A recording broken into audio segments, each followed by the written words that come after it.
Hey, what's up, guys? It is Rob back with another video and another movie series review. A lot of you have been asking me what I'm going to be doing next. And I've told most of you that I'm going to be doing the Halloween movie series, which is one of my favorite horror movie series. I've already done Friday the 13th. I've already done Nightmare on Elm Street. Check those videos out. I wanted to point this out, too, is that I do not have the Blu-ray box set yet. I will get it eventually.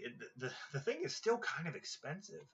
I think I saw one for $50, which is not bad at all. You get all the movies, but then there was the limited edition, which I think is impossible to get.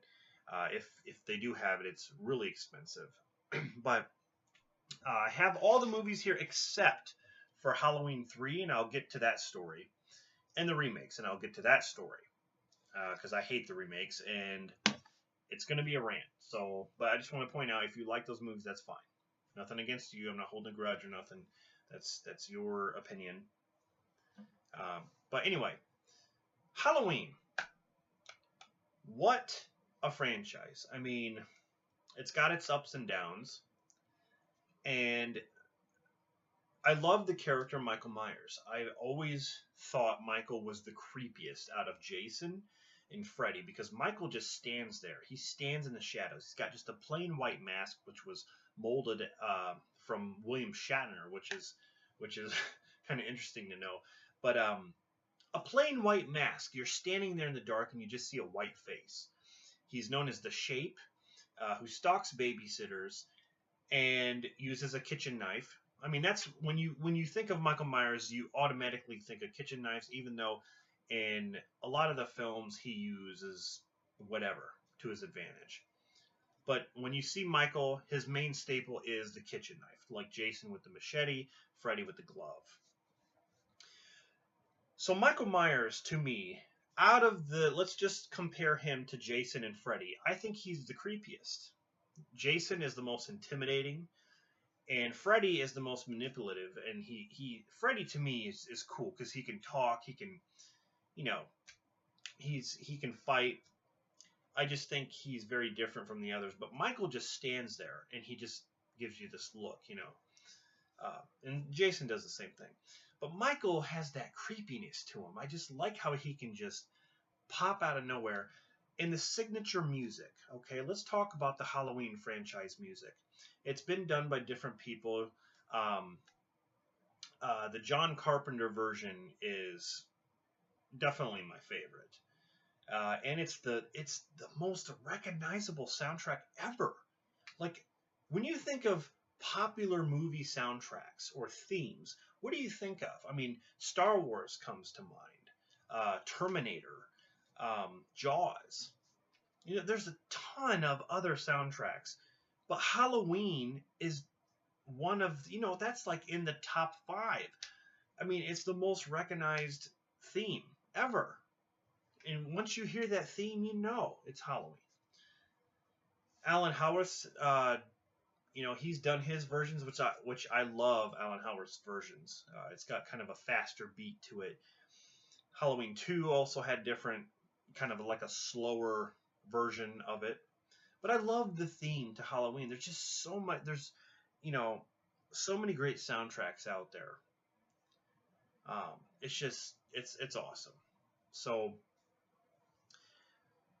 back when I was collecting VHS tapes, Friday the 13th Part 3 was the very first horror movie I ever collected on VHS. And I did all the Friday 13th, then I did all the Nightmare on Elm Street, then I did all the Halloweens. Now, the very first Halloween film I ever saw was Halloween 4, The Return of Michael Myers. I saw it on TV. Of course, all the good stuff was cut out, like all the, the cursing and just, it was edited for television, obviously. But when I saw it, I was like, wow, this is awesome. I was already familiar with Freddy. I was already familiar with Jason. And my dad let me watch it. He didn't. My dad was just the kind. He's like, he'd always ask me, this is just a movie, right? It's not real. I knew the difference. Okay, I knew the difference. I thought Michael was cool. I thought Freddy was cool. Jason was cool, but I knew it was a movie. So he didn't have any problem with me watching, but I just became so. It was because of Jason, Freddy, and Michael Myers that I started becoming a huge horror fan. I mean, huge. I would watch these movies every freaking night before I go to bed. Uh, and at school, I would just think about them. I mean, that's how into it I was. But Halloween 4 was the very first one I saw. So then I started to collect the movies on VHS in order, starting with the first movie. And that's what we're going to talk about right now, is the very first Halloween. Jamie Lee Curtis, Donald Pleasence. This movie is a classic. One of the most classic horror films ever made. A slasher in its own way. It came out before Friday the 13th. And, well, this is the 35th anniversary edition on Blu-ray. It's a very thin, I don't know, it's thin. It's got a little booklet inside. I'll just show you a little bit here. Oops. Little booklet there. John Carpenter there. There is the original poster right there. The night he came home. Basically about a guy who's stalking babysitters, stalking Laurie Strode and her friends, and there's clearly a motive on why he's doing it.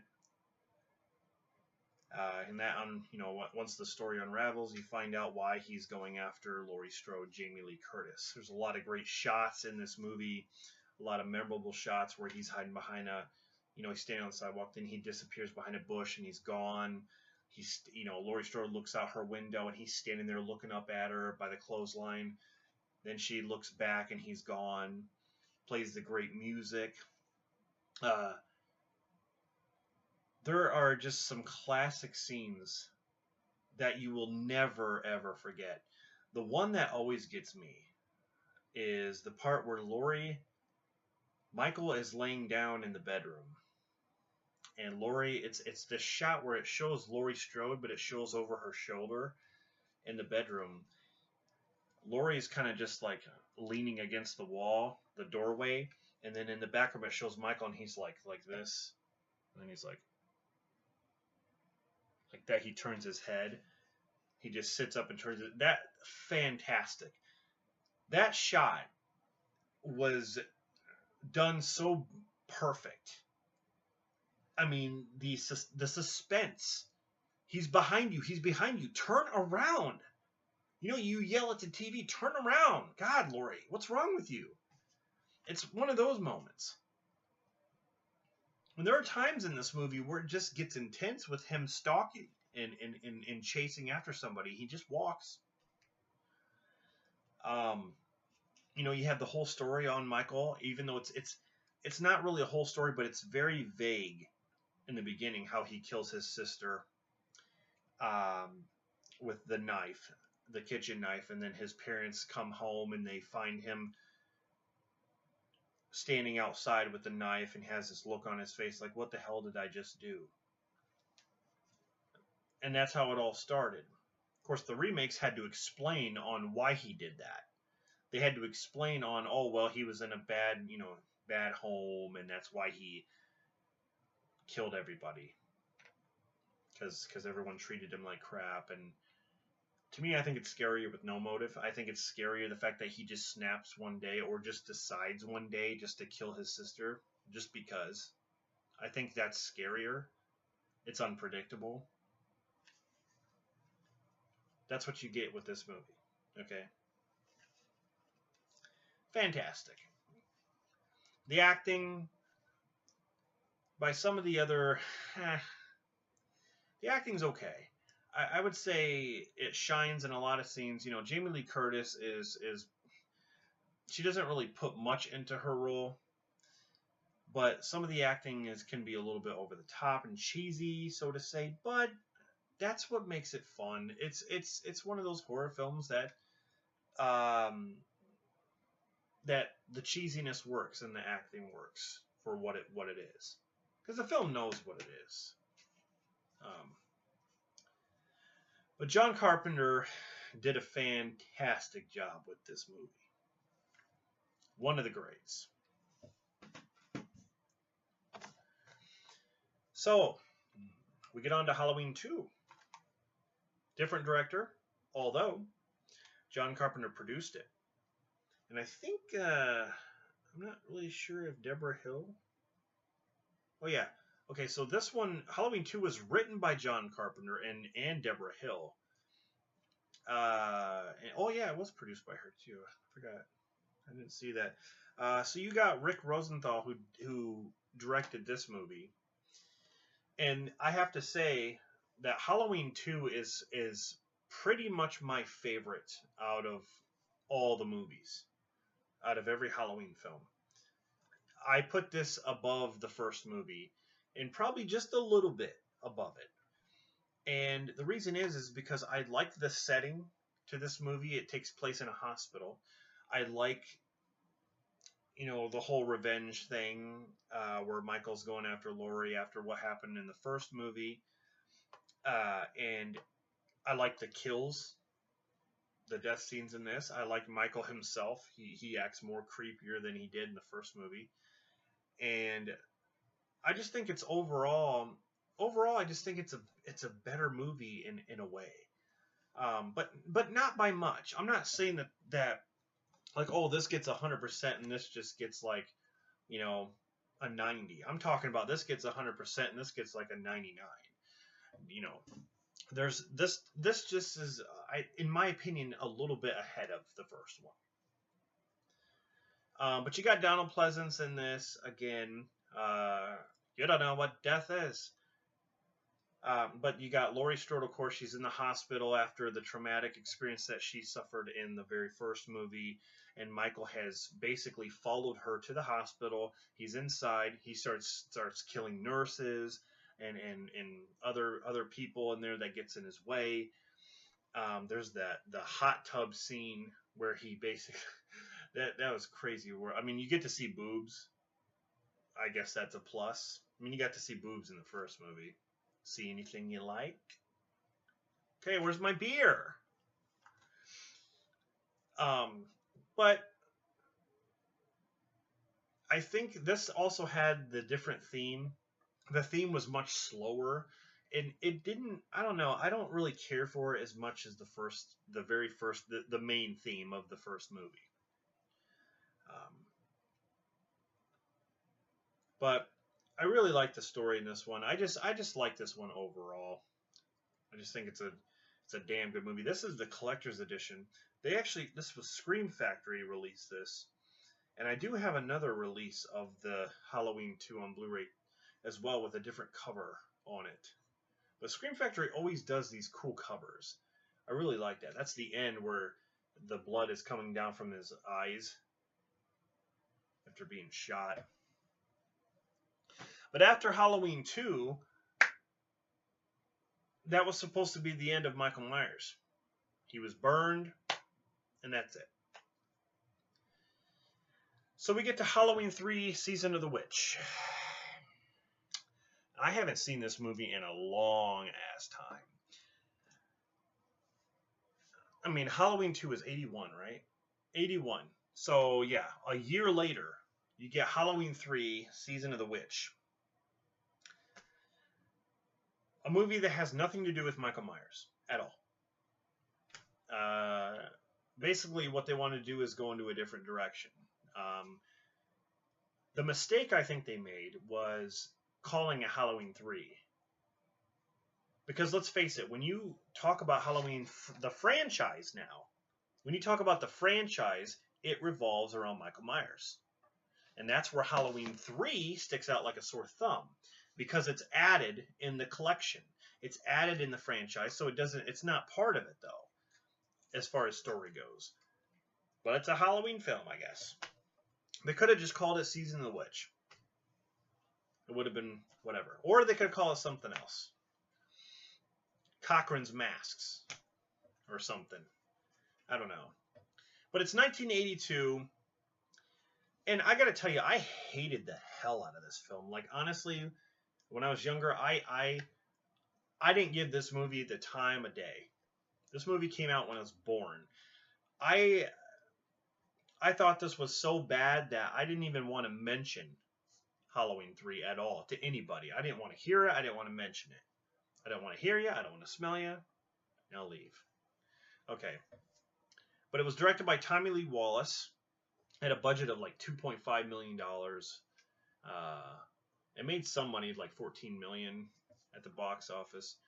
But the thing is, like, I appreciate this movie more now. I actually think it's a little underrated, and people can be too harsh on this movie because it's not terrible. It's not even horrible.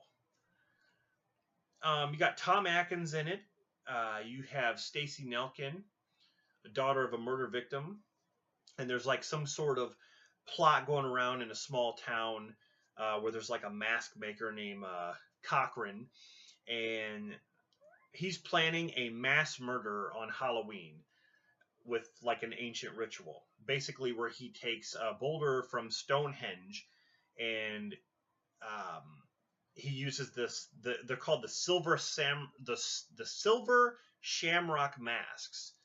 And once he triggers the thing on the television commercial, basically it's designed to kill millions of children. So that's the basic plot. I actually like the music to Halloween 3. I think the music is actually decent, and the idea is somewhat original. They had an original idea, pretty much. It just doesn't fit with the series because, like I said, now when you think of Halloween 1, 2, 4, 5, 6, 7, 8, and throw the remakes in there, whatever. Halloween is about Michael Myers with all these films, but then you have Halloween 3 that doesn't, at least Friday the 13th Part 5, not having Jason, at least they covered that up by having a copycat killer playing as Jason. So that movie fits in the series, Friday the 13th Part 5, because it's a copycat trying to be Jason, even though Jason was dead. But I mean, still, you get my point. It was about Jason. This has nothing to do with Michael. So I think that's why a lot of people hate it. And that's why they changed, the fan service. They wanted Michael Myers back. So that's when they decided to come out with Halloween 4, The Return of Michael Myers. Now, here's the thing about Halloween 4.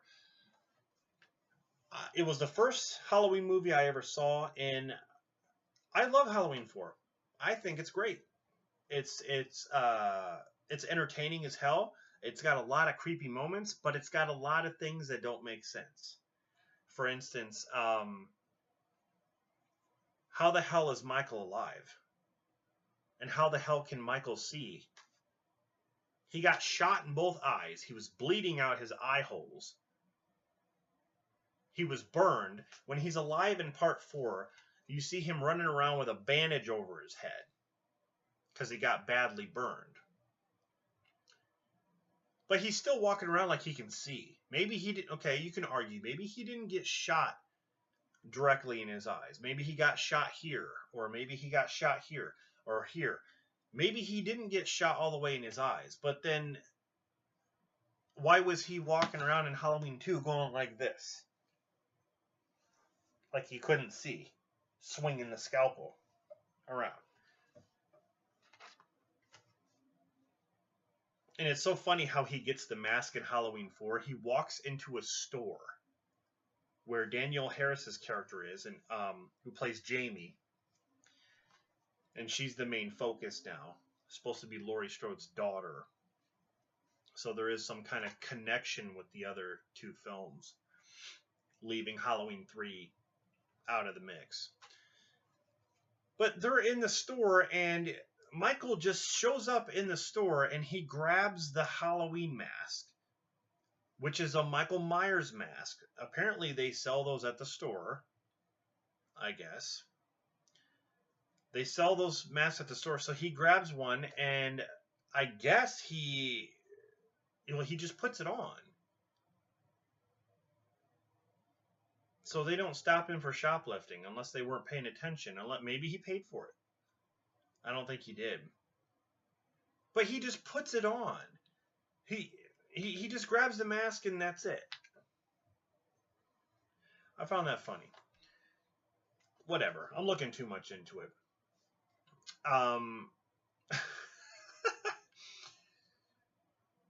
Dwight H. Little did Halloween 4.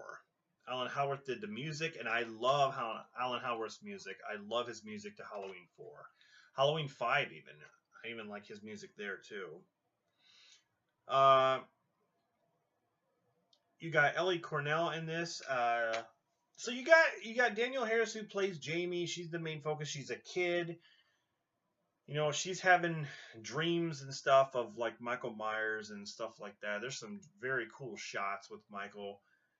You got Rachel who's playing, you know, Jamie's in this foster home or this family, and Rachel pretty much, you know, babysits her and takes care of her like a big sister would. There's this other plot hole going on with Rachel and her boyfriend Brody, and just there's things with the cops and just weird side plots that you just don't really give a shit about. You're just like, when is Michael going to start killing people? Donald Pleasance shows up. He has a face-to-face with Michael, and he's like, Michael, goddamn you. And this whole fucking like gas station warehouse thing blows up, and Donald Pleasance does like a fucking Van Damme leap. He like dives over these barrels and stuff.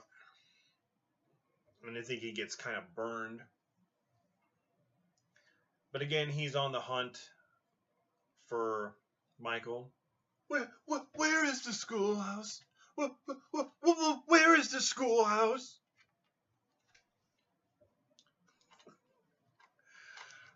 Halloween 4 has some problems, but all in all, it's enjoyable. It was the first one I ever saw, and it, you know, it has a special place in my heart. I even like the mask. I like the way Michael looked in part 4. I thought the mask was, I love that cover. Look at that cover.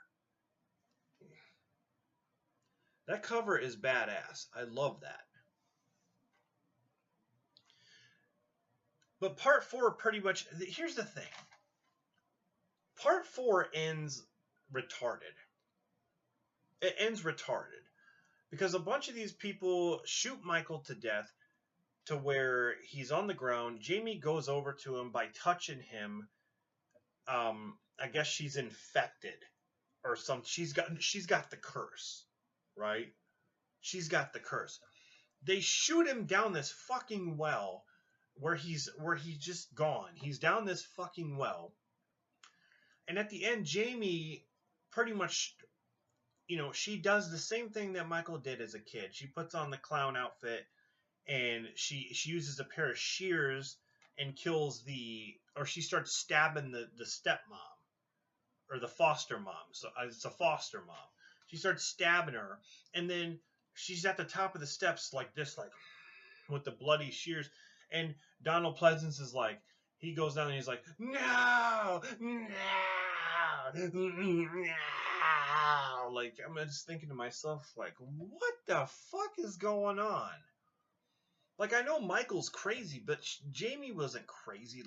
Like just from touching his hand or something, like maybe she got the curse, I guess. I don't know. I didn't like that. So then we get to part 5. Now, part 4,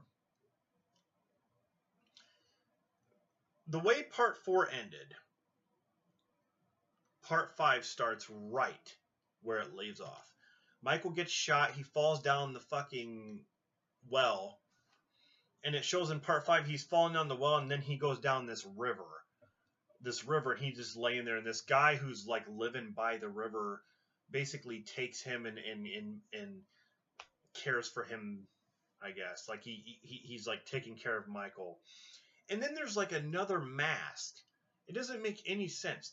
There's like another mask where Michael's laying and like he gets up and there's this mask on the wall. It's not even the same fucking mask. It's nothing like part 4. The mask is different. It's got like these right here. That is what the mask looks like in part 5. Okay? That is what the mask looks like in part 4. They are completely different. The one in part 5 has a bigger head, the hair is different, and the lips are like that. Like the lips are different. Everything about that fucking mask is different. I didn't even care for the mask in part 5, and I don't even fucking care for the movie. It's called Halloween 5: The Revenge of Michael Myers. So we had the return of Michael Myers, and now we have the revenge. And who's he going to get revenge on? Well, Jamie. So in this movie, Jamie's a mute. She had a traumatic experience in part 4, and now she's a mute. She doesn't even really say anything in the whole movie. She had it easy in this movie. She had to memorize really no lines. So she's seeing like she's seeking like psychiatric help. The story in this is so stupid. Like there's like this Halloween dance and there's like this barn scene and like people are having sex, and some of the kills are okay in this movie, but they basically they throw Rachel's character out the door because Rachel's in this again from Halloween 4 and she's a survivor. She's the one who helped Jamie. But they basically fucking kill her off in this movie. And the way they did it was retarded. Like she's in the house and like I don't like when they do that. Like how they did to Adrienne King in Friday the 13th Part 2. Or Jamie Lee Curtis in Halloween Resurrection. God, don't get me started on that shit.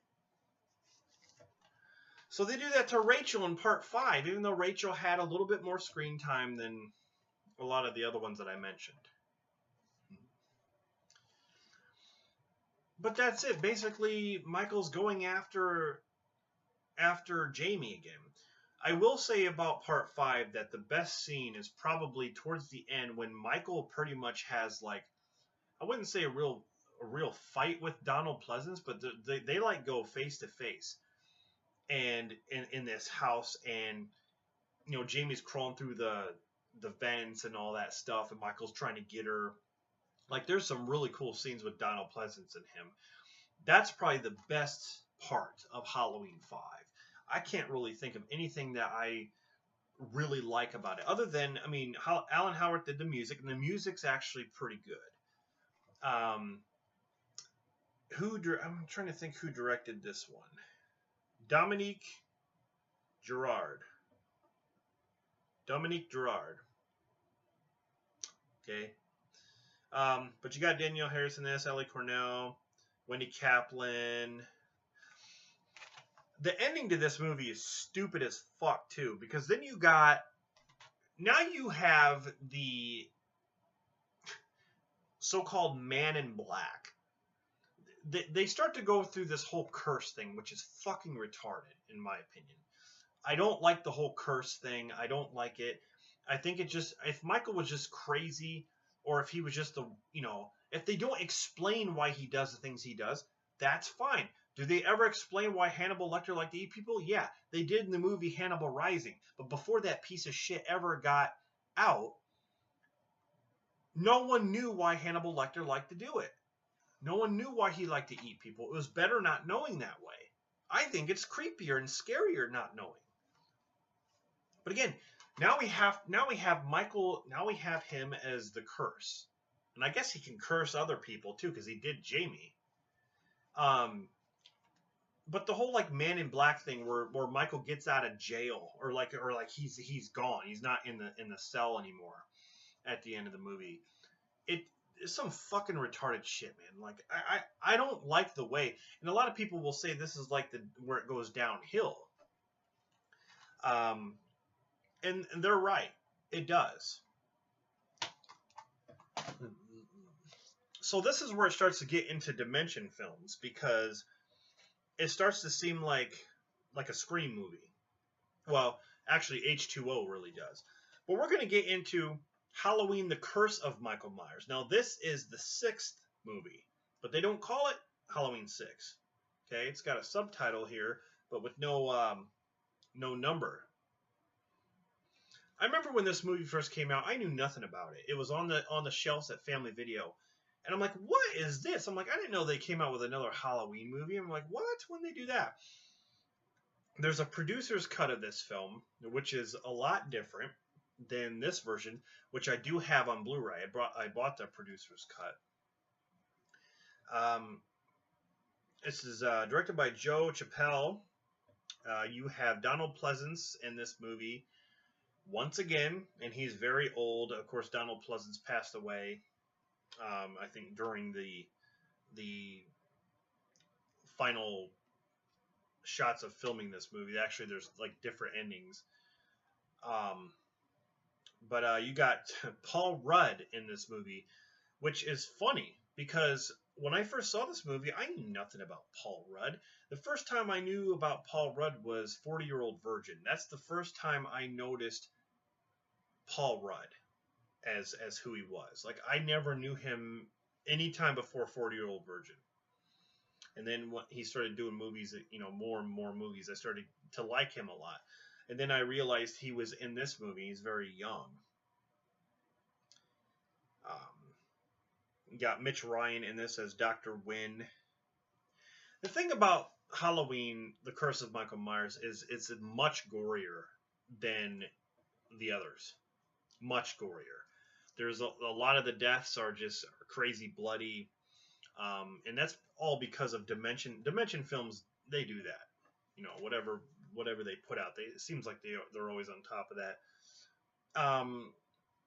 Alan Howard did the music to this as well, and it's very different from Halloween 4 and 5. The music is very different. It's almost, I think it's like keyboard kind of music in this. I do like the music. I actually have the soundtrack to the 6th film. So in this movie, it starts off where Jamie is older. She's not a kid anymore, and she has a baby. And Michael, they take her to this facility, and Michael's there, and he basically is. It's so weird. It's like he's chasing her. He's chasing her out of this facility, and he finally gets a hold of her. He kills her, and then now he's going after the baby. So it's a cop-out with Jamie again, because I thought they should have done. I think they could have done more with the Jamie character. I mean, for Christ's sake, she was in the last 2 films. So in this movie, she's older, and they don't really do much with her other than kill her off. So you got this new family. I don't remember her name.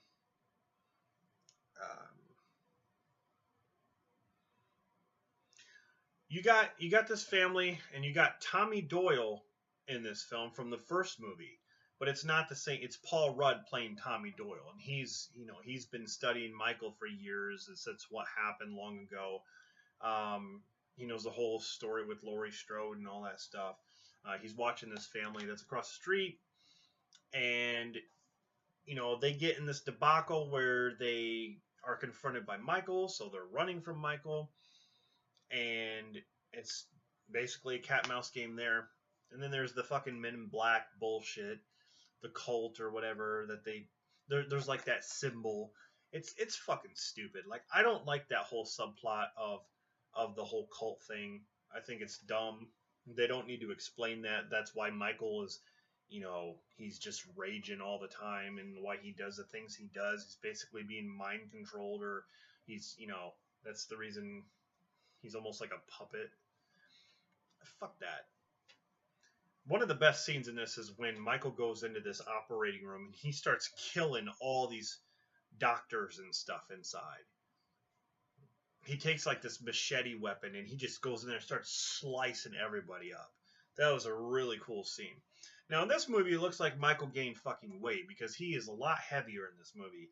And then from the very beginning when he's chasing Jamie, he's walking, the camera's in front of him, he's walking. It looks like he's got a beer gut, or like he's been eating 1,000 more rats, because that's all he would be eating. We know that in Halloween Resurrection. But, just look at him. Look how fucking fat he is. What the fuck happened? He must have been so depressed that he's eating his fat ass to death. Look at that. He kind of waddles when he moves in this movie.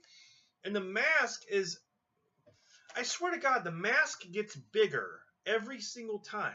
Halloween 4 it was small. Halloween 5 it was bigger. Now it's gigantic.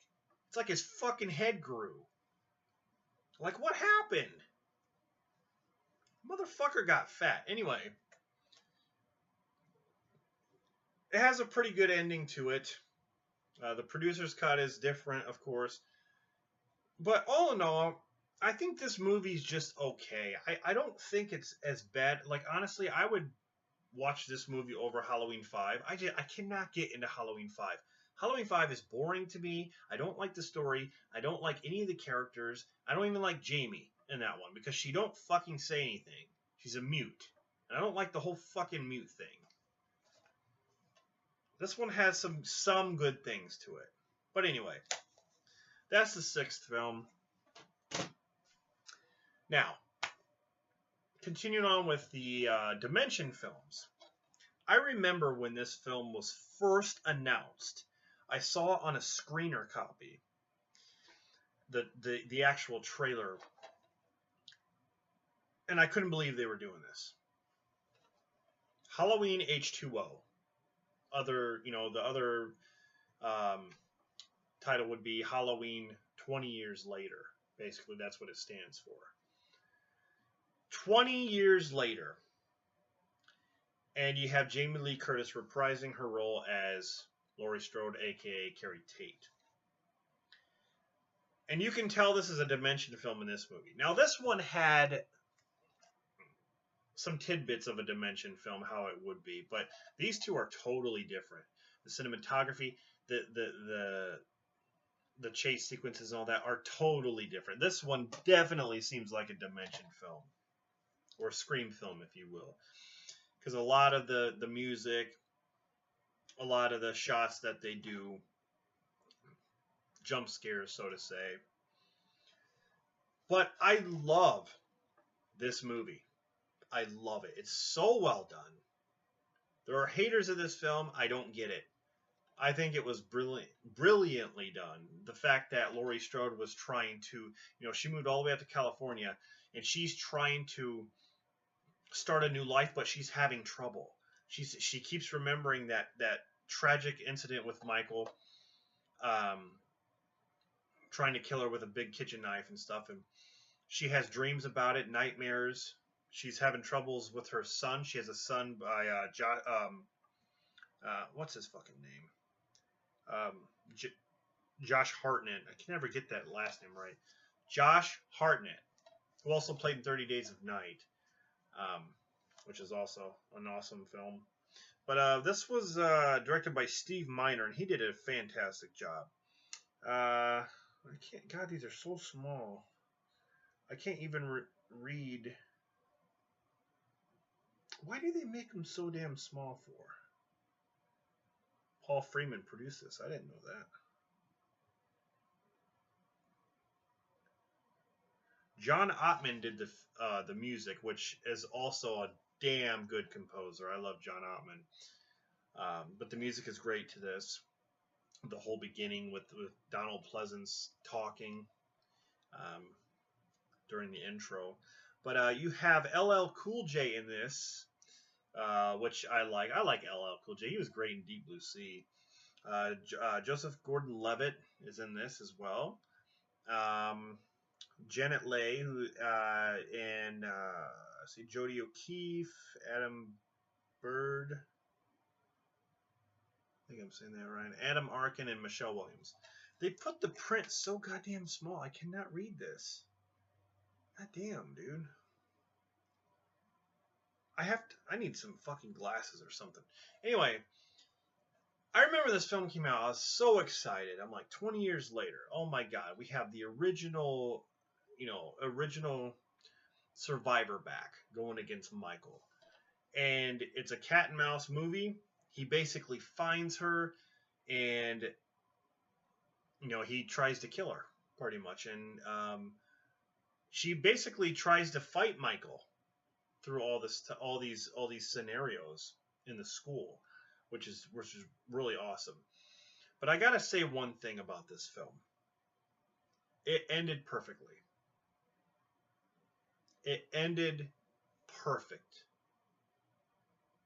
In my opinion, they should have stopped. I will never forget the movie theater experience. It was one of the best endings that could have ever happened in a movie. When she cuts his head off, everyone goes, "Oh, damn!" Like every people were cheering. They were clapping. I never experienced an ending like that in a movie theater ever in my life. Because it ends, she does this, and then she kind of, like she got over her fear. She conquered her fears. That was the whole point of this. She conquered her fears. She could have let the cops take away the body and dealt with the body, but see, she knows better. She hijacks the ambulance. She takes it down. You know, they go into the woods, and basically Michael gets pinned between the trees and the vehicle, and she has an axe and she chops his head off. She's had enough of this shit. It's fantastic. That is a damn good ending. The whole point of this film was that she was having nightmares. She cannot let go of that one fateful night when her brother tried to kill her. And it's her facing her fears, and she conquered it. And that's the point. Like, I don't get it. Why the fuck did this movie have to be made? I mean, you can't tell me fan service, because if fans were smart, they would understand that this was the best ending that could have ever happened to the character. It was brilliant.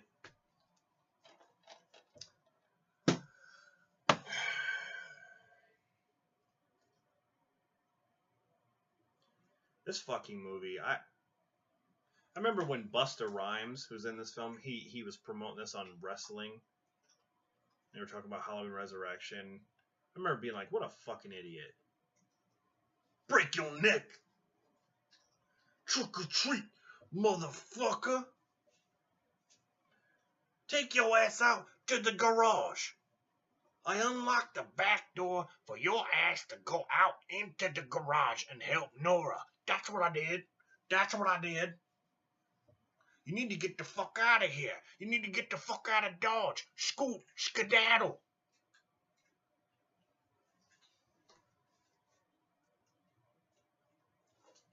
Fucking stupid.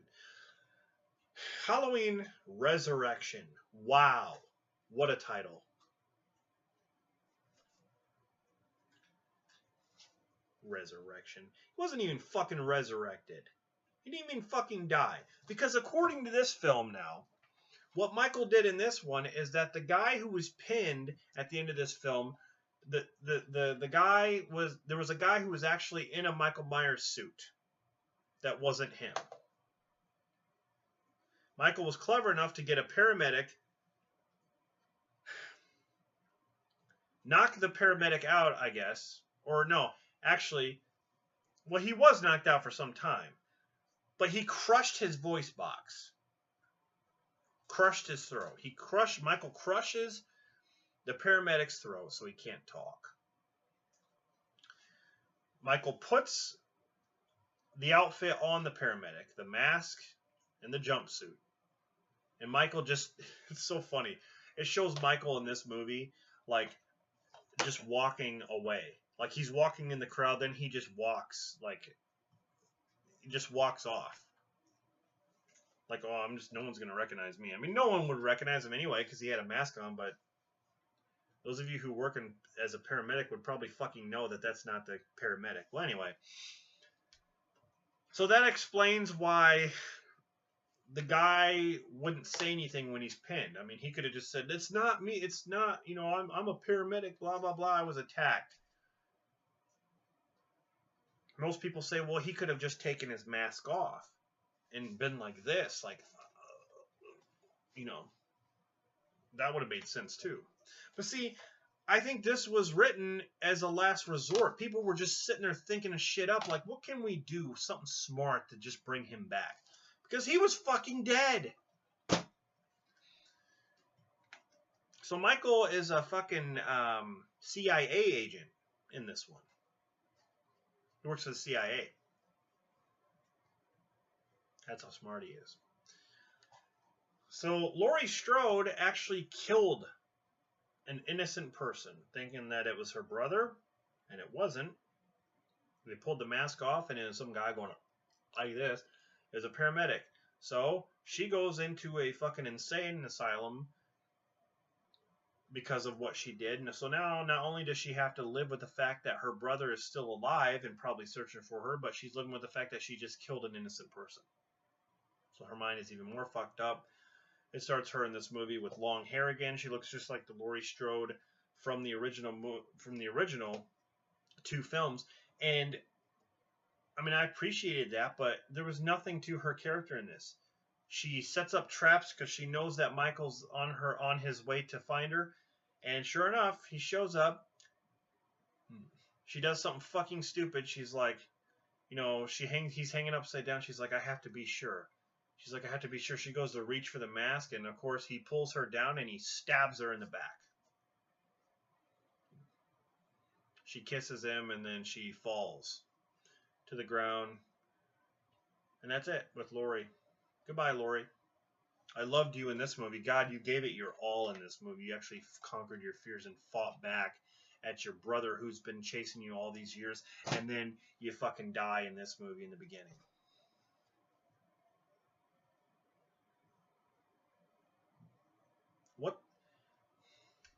What are they thinking?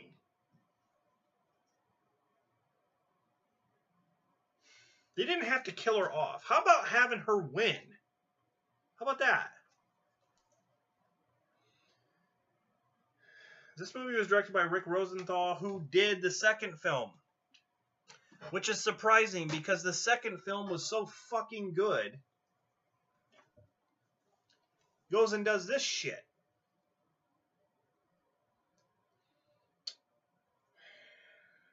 Paul Freeman also produced this. I'm trying to think who did. Danny Lux did the music. I don't give a fuck. I don't fucking care. So you got Sean Patrick Thomas in this. Save the Last Fucking Dance. You got Tyra Banks, woohoo. Busta Rhymes. Thomas Ian Nicholas. Picture's got a big butt. American Pie Kid. Let's all make a pact. We all get laid before we graduate. Before Michael kills me. Chops off my penis. Anyway, this movie's fucking stupid. It's got a stupid fucking premise. Even though some of the death scenes are cool. And I do like the Michael Myers mask in this. I will say I do like the mask. I think the mask is pretty cool. But they basically... Here's what's stupid about this movie. Michael has nothing to do in this movie. After he kills Laurie Strode in the beginning, he gives some other nutcase the knife that he used, and he just walks away. He leaves the fucking insane asylum or whatever. He walks away. And then you don't hear from him. So where the fuck did he go? What the fuck is he going to do? Nothing. He goes back to his original house and fucking goes into the basement, and that's it. Or he's just in his house, jacking off, smoking weed, eating rats,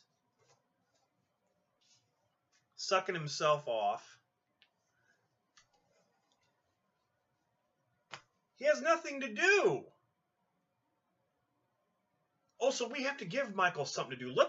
Let's have a story where these people go in to his house and investigate. Why the fuck would they need to do that? There should be no fucking investigation, but it's all for this TV show. Dangertainment. You want to be on Dangertainment, huh? You want to be on Dangertainment?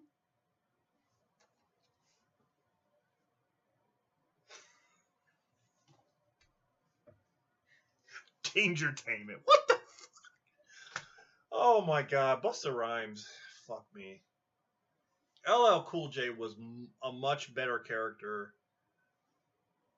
Played a much better character. He's much better at acting than Busta Rhymes. Basically, Busta Rhymes and Tyra Banks are trying to make money. Basically, what they want to do is publicize this event that's going to take place at the Michael Myers house, the original Michael Myers house, where they're all going to go in ghost hunter style. They're going to have cameras. They're going to have all this technology and bullshit like that.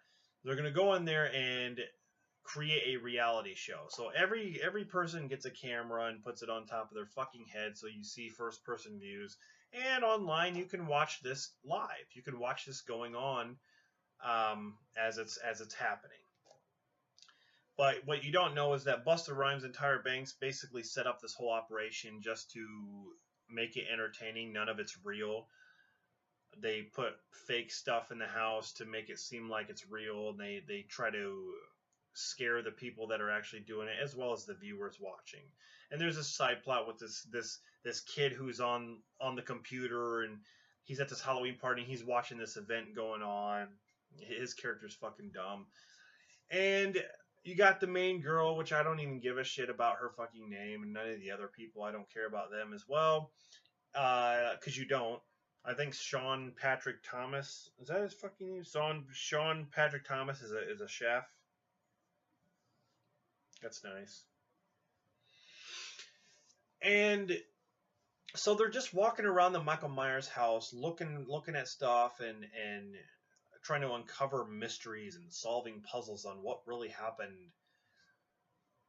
with Michael Myers and stuff. So soon they find out that someone around the house is actually killing people, even though Busta Rhymes dresses up as Myers.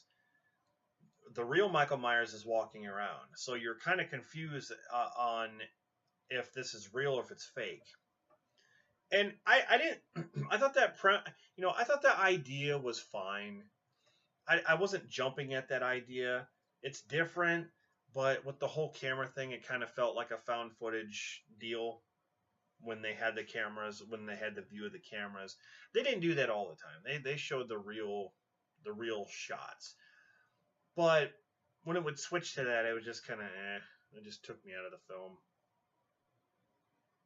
But supposedly Michael's been living in the fucking basement.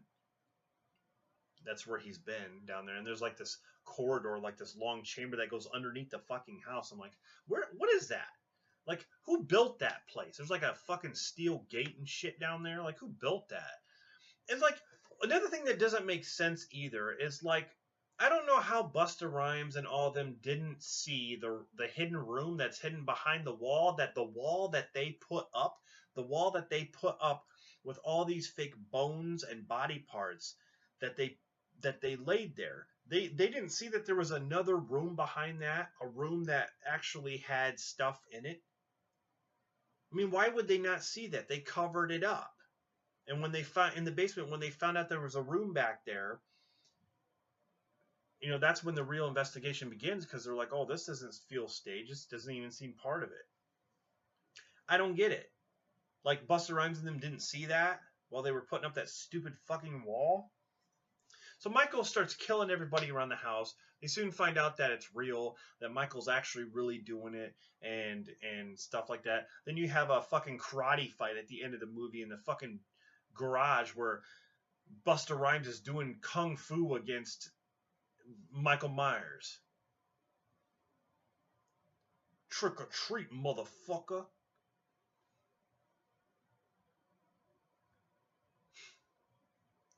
Michael Myers again gets burned. And Busta Rhymes like, burn, motherfucker. What a dumb fucking movie. The guy from Halloween 2 directed this. What?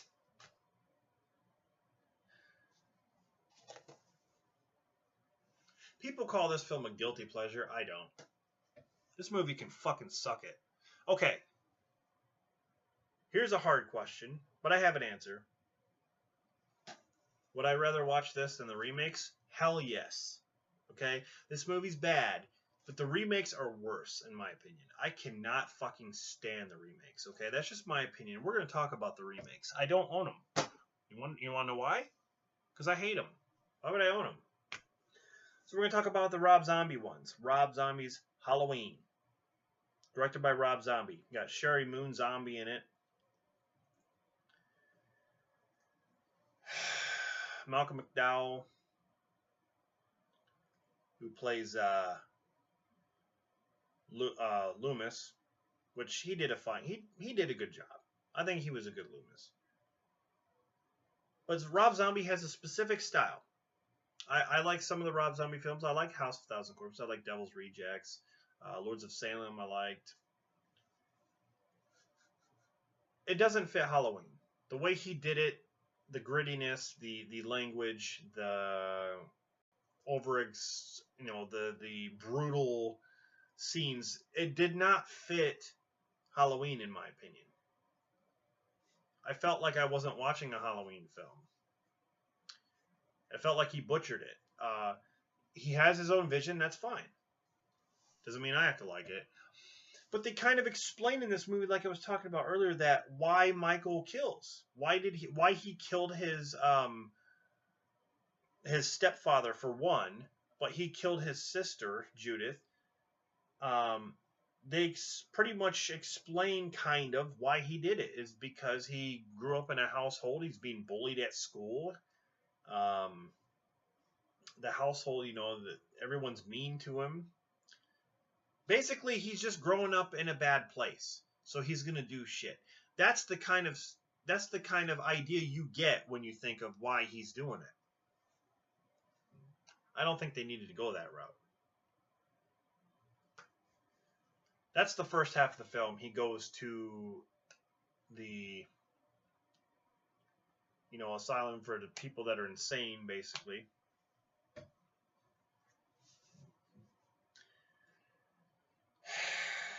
I can't even fucking stand this. I can't. He grows up into this gigantic fucking monster, man. This guy's like fucking 8 foot tall when he's grown up. He's got long, straggly hair. I think the guy who played Sabretooth plays him. I think it was Tyler Mane who played him. He's bigger than Jason. This version of Michael could take Jason. I mean, he could fucking step on him. He's like fucking Frankenstein.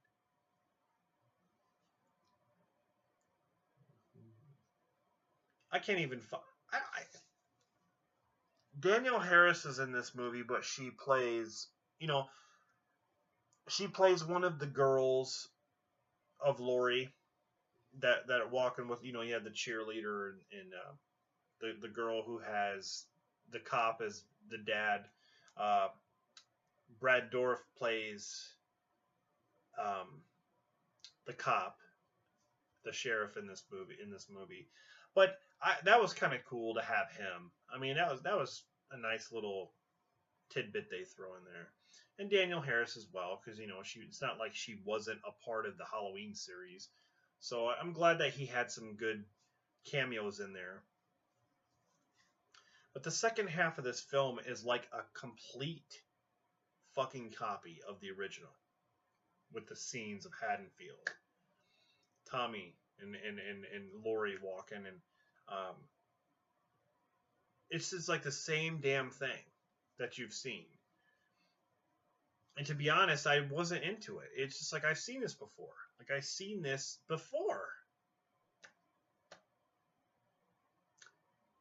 And Myers, his mask in this is very dirty. It's stitched up. It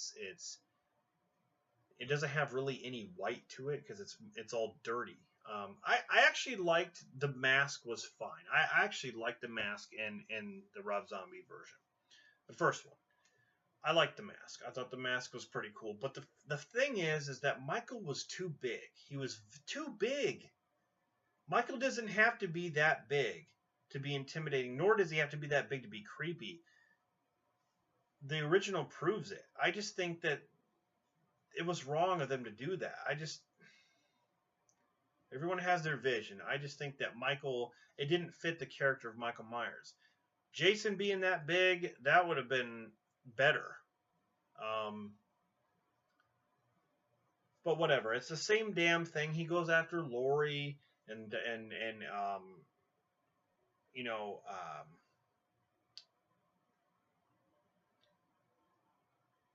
Malcolm McDowell. He basically is trying to chase him down as well, and they have a confrontation just like the original. Malcolm McDowell shoots him. And this time it's in this like empty swimming pool, and right away he seems like, Michael seems like he's not human. Well, you could say the same thing about the original, because in the original he got shot like 6 times and he fell off the balcony and he's still alive. So that was never really explained. It's not like he was wearing a bulletproof vest, but anyway, he just seemed like a fucking monster in this movie. Halloween 2 was even more of a or H2 was even more of a disappointment. I fucking hated that movie. They had a chance to do the hospital scene, but it was all just a dream. There was a cool scene with the hospital and all that, but it wasn't real. Like it's like they teased it. And Michael's mask in this is fucking retarded, because half the time he wears a hood over his mask. His mask is like half ripped off, and underneath he looks like Rob Zombie. I mean, he looks like a fucking hobo, homeless, Rob Zombie character. That's what he looks like. He wears a fucking hood over his mask. I'm like, wow, look at this gangster Michael. Like, really? Why would you even care about hiding your, like, if you have a mask on, why would you even put a hood up? It don't make any damn sense. Like, why would you do that? I can see if you didn't have a mask on. Danielle Harris is in this again. Danielle Harris shows her boobs in the first remake, which is probably the best thing about the remake. Oh, and Dee Wallace was in the remake. I forgot to say the very first movie. Dee Wallace was in there. I like Dee Wallace, E.T., the mom in E.T. And she was in Cujo. But H2, some of the death scenes were, I guess, okay. But there were too many fucking vision sequences and dream sequences of Sherry Moon Zombie and a fucking horse and shit. Like Michael can see her and stuff, and like she's talking to Michael in this dream or vision and shit like that. It just got really fucking repetitive and old. Then you got Lori, who acts like a fucking emo bitch in this, like a punk rocker. Her image totally changed from the first movie. She was smart and kind of like a conservative type, and then she turns into like this girl who just doesn't give a shit. It's like, oh, look at, she's reprising Michael Myers' role from the very first remake, where he was young and he was in a bad family, and he's acting like, he was kind of a punk. And now look at her, Lori. Now she's a punk. Now she's like, doing bad stuff. Danielle Harris is in this one, and she's all like cut up, and like you could tell she really had a lot of wounds and stuff. Well, she suffers even more. But still, Michael Myers looks like fucking Frankenstein with a hood on in this movie, and slash hobo Rob Zombie, bearded bitch. And honestly, what were they doing? These movies were overly gory. They didn't need to be. I mean, in H2, he stabs this nurse in the back of the head like 20 fucking times. He's like this, and then all of a sudden he starts getting mad. He's like, rawr! He goes, rawr, rawr, rawr. When Michael is growling like the fucking shark in Jaws 4. Okay? Like the fucking shark in Jaws 4 when he growls and shit. Michael is sitting there fucking growling. Fucking stupid, dude. I'm sorry. There are different endings, like, the unrated and theatrical versions have different endings. I don't remember which ending was where Michael he doesn't have a mask on. He's the rock. He's hobo Michael with the long hair and stuff, and he attacks Loomis, and there's like cops around and shit. Oh my god. The fucking ending though. The fucking ending where it shows like Lori, she like looks down the hallway in this mental institution, and she looks down the hallway. She sees Michael's mom, and then she sees Michael's mom and then the young Michael, and she like lifts her head up and she's like she smiles. Oh, good. Another curse thing is coming. So now Lori is she's gonna be all fucked up now. Is that what we're trying to say here? Is that we're repeating the pattern where it's gonna be like a curse now because Lori is gonna be bad. She's obviously gonna start killing people now, right? That's what we're. Thank God they fucking ended it, and they didn't make any more. What the fuck?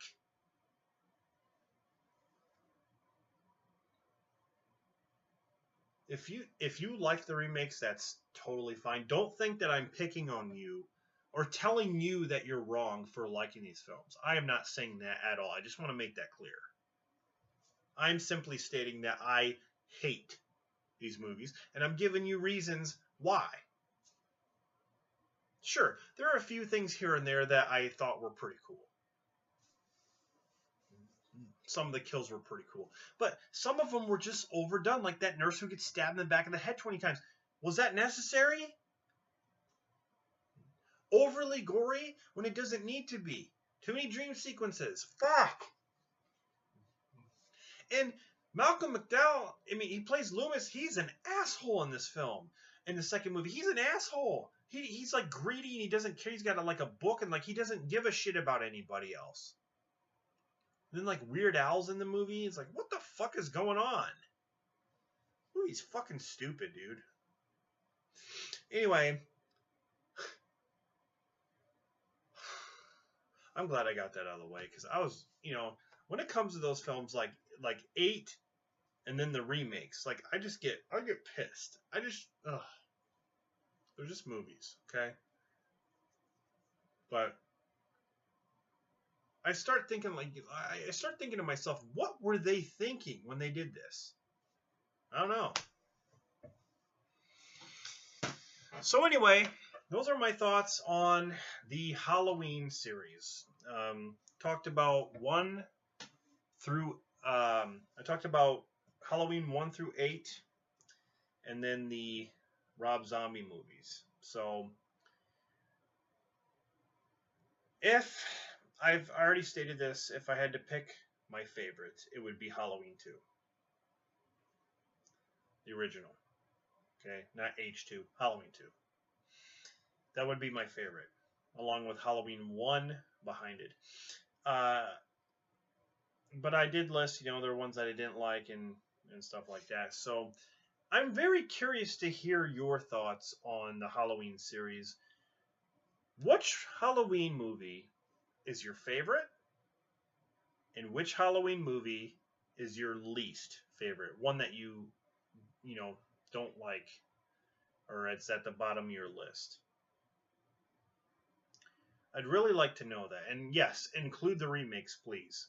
Please include the remakes, because I'm interested if any of you think that the remakes are over any of the originals. Like, do any of you like the remakes more than the original movies?